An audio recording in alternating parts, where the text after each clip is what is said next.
Inilah Gorissa dan TV, membaca Indonesia dengan 3 metode. Metode pemikiran. Selamat malam kepada pemirsa Gorissa dan TV di seluruh Indonesia. Gorissa dan TV membaca Indonesia dengan 3 metode. Metode pemikiran kritis, metode pemikiran analitis, dan metode pemikiran reflektif.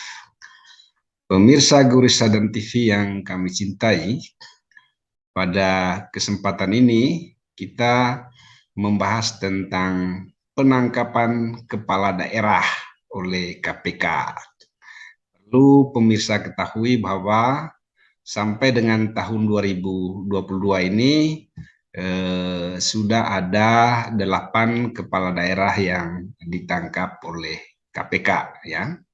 Setidaknya sampai dengan bulan Agustus tahun 2022, ya. Ini tertanggal 14 Agustus 2022. Jadi sudah terdapat 4 kepala daerah yang tertangkap oleh KPK terkait dengan korupsi, kolusi, dan nepotisme. Dan di antara 8 kepala daerah itu, yang pertama adalah Wali Kota Bekasi, Rahmat Effendi. Nah, Rahmat Effendi itu ditangkap oleh KPK pada Rabu 1 Januari 2022. Dan penangkapan terhadap Rahmat Effendi ini terkait dengan kasus dugaan suap pengadaan barang dan jasa dan juga lelang jabatan dalam pemerintahan Kota Bekasi.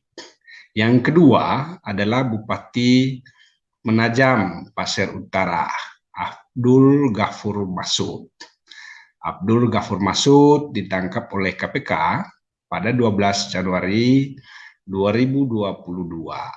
KPK melakukan OTT terhadap Bupati nonaktif Penajam Pasir Utara, Abdul Ghafur Masud, yang kemudian ditetapkan sebagai tersangka dalam kasus suap kegiatan pekerjaan pengadaan barang, jasa, dan perizinan di Kabupaten Penajam Pasir Utara. Nah, yang ketiga itu adalah Bupati Langkat, ya. Bupati Langkat namanya adalah Terbit Rencana Perangin-Angin. Nah, Terbit Rencana Perangin-Angin itu ditangkap oleh KPK pada 19 Januari 2022. Penangkapan Bupati Langkat itu disebabkan oleh kasus suap, ya, dan terbit rencana perangin-angin, kemudian itu menyerahkan diri kepada polisi, ya. Kemudian yang keempat adalah penangkapan Bupati Buru Selatan, Tagop Sudarsono. Nah, KPK menangkap mantan Bupati Buru Selatan, Tagop Sudarsono, pada 26 Januari 2022. Tagop Sudarsono ditangkap karena diduga menerima suap terkait dengan gratifikasi hingga melakukan tindakan pidana pencucian uang. Yang kelima adalah Bupati Bogor Ade Yasin. Bupati Bogor Ade Yasin Munawaroh Yasin atau sering dipanggil Ade Yasin diciduk KPK di dalam operasi tangkap tangan pada 27 April 2022 di rumah dinasnya. Ade Yasin ditangkap terkait dugaan suap Badan Pemeriksa Keuangan atau penyuapan yang dilakukan oleh Ade Yasin kepada BPK Provinsi Jawa Barat, ya. Nah, yang keenam itu adalah penangkapan Wali Kota Ambon, Richard Lohenapesi. Richard Lohenapesi yang pada saat itu menjabat wali kota Ambon, ditangkap KPK pada Mei 2022. Nah, Richard Lohen Napesi ditangkap terkait dugaan menerima suap izin 20 gerai Afamidi pada 2020. Yang ketujuh adalah Wali Kota Yogyakarta Heriadi Suyuti. Nah, Heriadi Suyuti ditangkap oleh KPK pada 2 Juni 2022 ya, pada hari Kamis ya. Nah, Haryadi ditangkap KPK karena dugaan menerima suap untuk perizinan pembangunan apartemen Royal Kedaton. Dan yang terakhir, yang barusan, itu adalah penangkapan Bupati Pemalang Mukti Agung Wibowo.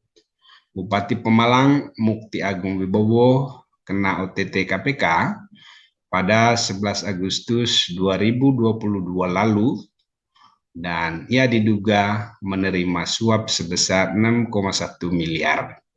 Dugaan tersebut terkait dengan jual beli jabatan di dalam pemerintahan Kabupaten Pemalang, Jawa Tengah ya. Kabupaten Pemalang, Jawa Tengah ini adalah kabupaten di mana gubernurnya saat ini Pak Ganjar itu memperoleh elektabilitas tertinggi dalam survei bakal calon Presiden Republik Indonesia. Nah, pemirsa Gorisadan TV yang kami hormati, ada berbagai macam sebabnya mengapa terjadi penangkapan yang dilakukan oleh KPK terhadap kepala daerah ya. Yang tadi mungkin sudah disinggung secara luas ya. Tetapi dari catatan yang kami simpulkan, sedikitnya ada 6 penyebab terjadinya penangkapan kepala daerah oleh KPK. Yang pertama, kepala daerah yang bersangkutan terbukti atau terdangkap basah menerima suap pengadaan barang dan jasa. Kemudian yang kedua, kepala daerah yang bersangkutan melakukan menerima suap dalam hal terkait dengan pelelangan jabatan. Kemudian yang ketiga, kepala daerah yang bersangkutan menerima suap terkait dengan perizinannya. Di Kalimantan Timur itu yang paling banyak duit dari perizinan itu adalah perizinan tambangnya. Kemudian yang berikutnya, kepala daerah yang bersangkutan terbukti menerima gratifikasi ya. Gratifikasi ini adalah hadiah atau pemberian barang ya.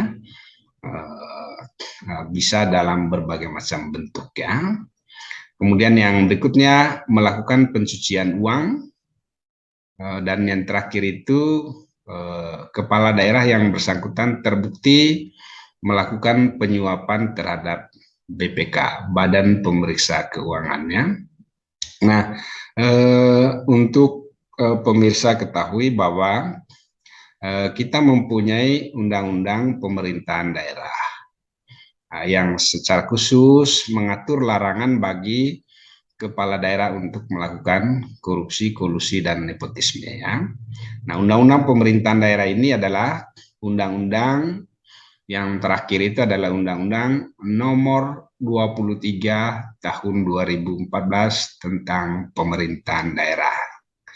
Nah, di dalam pasal 76 Undang-Undang Pemerintahan Daerah ini dikatakan bahwa kepala daerah dan wakil kepala daerah dilarang. Pertama, membuat keputusan yang secara khusus memberikan keuntungan pribadi, keluarga, kroni, golongan tertentu, atau kelompok politiknya yang bertentangan dengan ketentuan peraturan perundang-undangan. Kemudian yang kedua, membuat kebijakan yang merugikan kepentingan umum dan meresahkan sekelompok masyarakat atau mendiskriminasikan warga negara dan atau golongan masyarakat lain yang bertentangan dengan ketentuan peraturan perundang-undangan.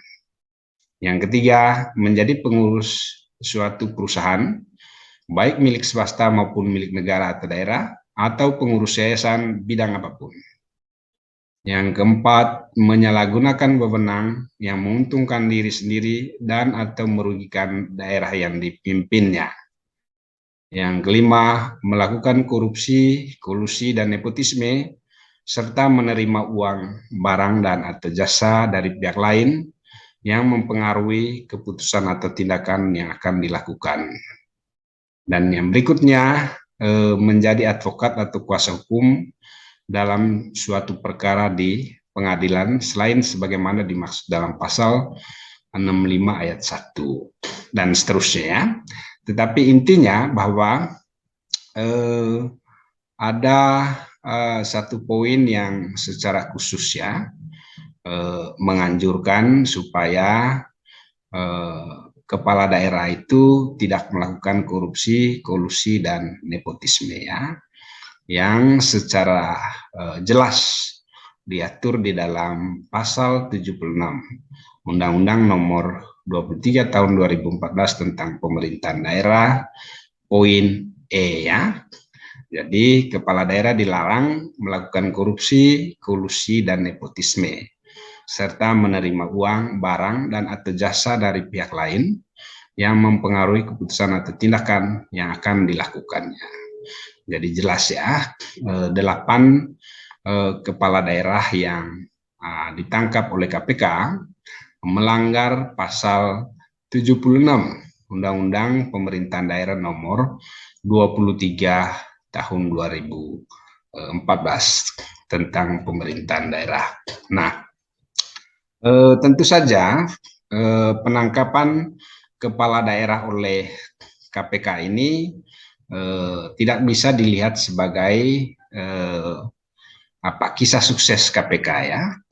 Tidak juga bisa dilihat sebagai keberhasilan pemerintahan dalam mengendalikan atau mengawasi korupsi, kolusi, dan nepotisme yang terjadi di dalam pemerintahan. Tetapi yang menjadi catatan penting di sini adalah bahwa kasus penangkapan kepala daerah karena keterlibatannya dalam kasus korupsi, kolusi, dan nepotisme itu terjadi karena meluasnya ya politik transaksional yang terjadi di Indonesia mulai tahun 2004 ya, mulai pemilu tahun 2004 atau pilkada 2005 sampai dengan pemilu 2019 atau pilkada terakhir 2020 ya. Nah, maraknya politik transaksional ini disebabkan oleh berbagai macam faktor ya. Jelas bukan faktor high cost demokrasi atau demokrasi berbiaya tinggi ya, karena yang namanya demokrasi itu ya tentu saja biayanya tinggi ya. Tetapi kalau kita mau simplikasi atau membuat satu penjelasan yang lebih sederhana bahwa maraknya politik transaksional ini lebih disebabkan karena tidak efektif dan tidak bekerjanya partai politik dalam fungsinya untuk melakukan rekrutmen dan kaderisasi politik ya. Partai politik misalnya sampai dengan saat ini hanya berperan sebatas sebagai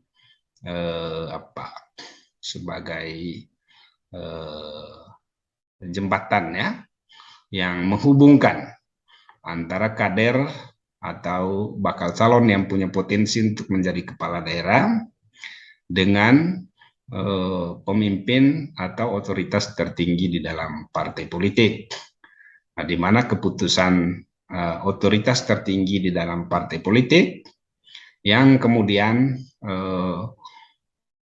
terjadi politik transaksi atau partai kadang-kadang mendagangkan ya, menjual belikan bakal calon ini dengan permintaan-permintaan yang lebih spesifik Misalnya untuk maju sebagai bupati ya minimal kepala daerah misalnya harus menyetor ya sekitar 10 miliar kepada partai politik ya.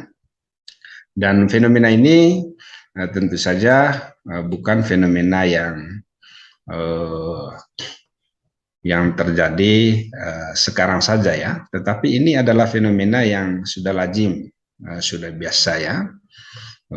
Menteri Dalam Negeri Tito Karnavian pernah mengatakan bahwa untuk maju menjadi calon kepala daerah di Indonesia, minimal setiap calon itu mempunyai uang 10 miliar rupiah.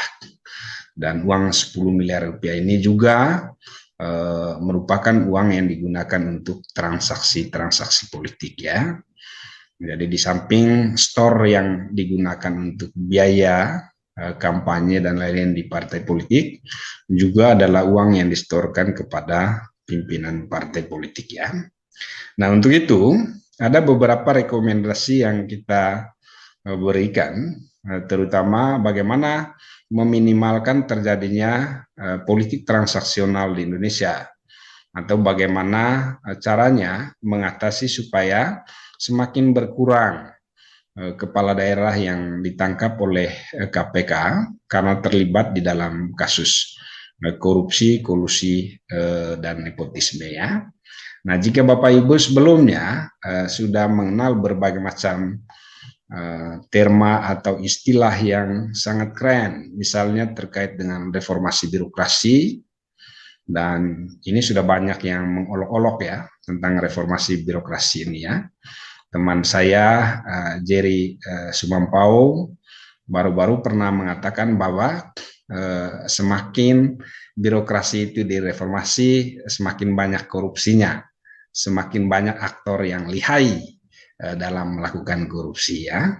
Karena itu catatan penting kita bukan melakukan reformasi birokrasi, tetapi memperbaiki pola rekrutmen dan kaderisasi di partai politik ya.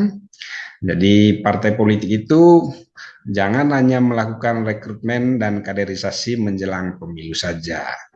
Jadi mungkin 5 tahun sebelum pemilu atau sebelum pemilihan kepala daerah, partai politik harus melakukan rekrutmen dan kaderisasi ya.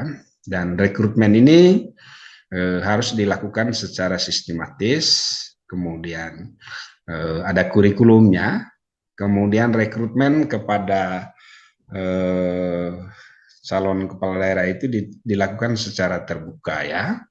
Jadi tidak tertutup, terbatas kepada orang-orang di partai saja. Karena bagaimanapun kualitas kader di internal partai selama ini dan yang kita harapkan menjadi taruhan untuk berkontestasi di Pilpres misalnya, atau juga di dalam pemilu kepala daerah, di dalam pilkada, itu masih kurang berkualitas dibandingkan dengan mereka-mereka yang berasal dari NGO atau yang berasal dari dunia bisnis ya, sehingga kemudian ya, karena keterbatasan kader di dalam partai untuk menjadi presiden, untuk menjadi kepala daerah, maka kemudian partai itu hanya dijadikan sebagai kuda tunggangan ya. Partai hanya dijadikan sebagai instrumen, sebagai alat perjuangan ya. Jadi partai tidak menjadi basis dari gerakan politik, gerakan kader, dan gerakan rekrutmen yang lebih berkualitas ya. Nah kemudian yang kedua, partai perlu segera melakukan ideologisasi ya, atau penguatan gagasan, kemudian visi misi dari setiap kader yang sudah direkrut oleh partai, kemudian diberikan panduan ya, panduan khususnya yang secara jelas itu adalah pengenalan terkait dengan undang-undang pemerintahan daerah ya. Misalnya setiap kepala daerah itu diberitahu, calon kepala daerah itu diberitahu bahwa ada loh undang-undang pemerintahan daerah yang melarang kepala daerah untuk melakukan korupsi. Dan ideologisasi itu menyangkut juga bagaimana supaya perilaku dan tindakan kader itu diperkuat oleh nilai, gagasan, dan juga moral yang dimiliki oleh partai politik. Sehingga setiap pimpinan partai itu perlu memberikan warningnya. Misalnya salah satu warning itu adalah kader yang melakukan korupsi akan bersentuhan dengan hukum. Dan setiap kader yang melakukan korupsi, partai tidak akan melindunginya. Dan partai sama sekali tidak bertanggung jawab kepada kader yang melakukan korupsi. Sehingga kemudian kader yang melakukan korupsi itu ya itu berarti dia melakukan perlawanan terhadap ideologi partai, melakukan perlawanan terhadap ajaran partai, melakukan perlawanan terhadap warning-warning yang sudah dikeluarkan oleh partai politik. Tetapi kalau tidak ada ideologisasi, tidak ada rekrutmen yang dilakukan secara terbuka, maka kemudian itu sama saja memberi peluang kepada bakal calon kepala daerah yang direkrut oleh partai untuk menjadi calon koruptor. Demikian saja pemirsa Guru Sadan TV yang kami cintai. Jika Anda suka dengan video ini, jangan lupa like, subscribe, dan komen ya. Kirimkan juga ke teman yang Anda cintai atau bagikan ke mereka yang menginginkan tata kelola pemerintahan yang semakin baik. Selamat malam, salam hangat dari Studio Guru Sadan TV.